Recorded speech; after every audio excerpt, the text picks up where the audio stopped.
Now, okay, so you were out in the desert writing your book. How long did it take you to sort through all the material? I went off into solitude 5 different times for 10 to 12 days apiece. The first trip out was to the desert for the first 12 days. And that was basically to see what I had. I came back from that feeling like I had something that was personal, that might be worthy of being between, two hardback covers. I remember writing early on going, okay, now you're going to have a lot of people that are going to buy this book, even if the words are crap on the page, because of who you are, McConaughey. And I said, you're going to have a lot of people who are not going to purchase this book, even if what you put on the page was awesome, because you're Matthew McConaughey. So I remember saying to myself, and one of the first things I wrote down, I was like, the words on the page need to be worthy of being put on the page if they were signed by anonymous, but at the same time need to be words that only Matthew McConaughey could have written. And that was sort of my little bubble of going, because this is not about, you've read it, it's not about a celebrity book. No, in fact, there's very little in it that's celebrity-like. I was actually struck by how infrequently you made reference to the milieu that you inhabited while you've been pursuing your career as an actor. There's no celebrity gossip in it. It's family centered and very intimate. I actually wanted, it left me wanting to know more about your career, and so we can also talk about that today, flesh that out. But so that was quite remarkable for a celebrity memoir, let's say. It's a terrible way of phrasing it. A memoir by someone who happens to be a celebrity. Yeah. Well, it wasn't a celebrity memoir. It was an autobiographical meditation, I would say. Okay, heard. I like that. So I went away. I went away. I came back the first 12 days. And I was like, okay, I think I got something. And then I'd come back, handle my honeydews at home, get everything back, make sure I didn't fall too much in the deficit of being a father and a husband back home. And then as soon as I could, head off again.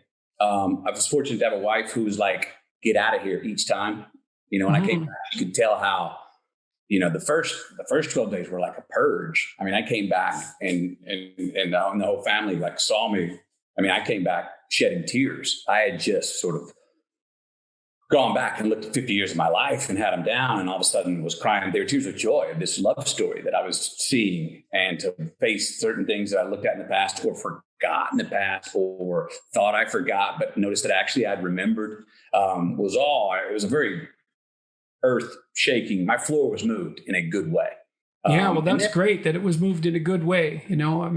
That's a lovely thing to have happen to you when you're 50 and looking back. Yes. And then 4 other trips. So 52 total days. I was in solitude. And then the next year and a half was basically editing it. And I didn't have as many of the stories in there early, which I would say served as sort of the narrative backbone throughout that string the whole piece together. Yeah. And intermittently in there, I'll put a poem, a prescribe, a prayer, or something that will either call back. I looked at them like in movies, like they're a flashback or a flash forward. And can they, coming out of a story, tell the reader, oh, this is how I saw the situation that you just read? Or can it propel you into the next story? Because the stories are really more chronological, that take you from 4 years old to 50. And I didn't have as many of the stories in there.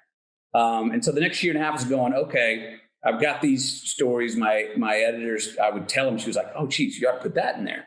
And that's when it became, again, I was hesitant about the word memoir. I don't have a great relationship with the word memoir. The word memoir always seems like, good night, everybody. I'm heading off into the twilight of my career, the sun's setting, have a look. And I was like, because I need these stories to be active, because they are still active. And so telling them, as long as they had a vitality that they felt active, which they felt like they were. And then I had that thing that is so obvious when you say it, but it didn't feel obvious to me at the time, which was the more personal I got, the more I started to notice that it was probably more relatable. The more into the eye that I went, the subjective, the more I noticed that, it's actually more relatable to more of the human condition. And that was my hope.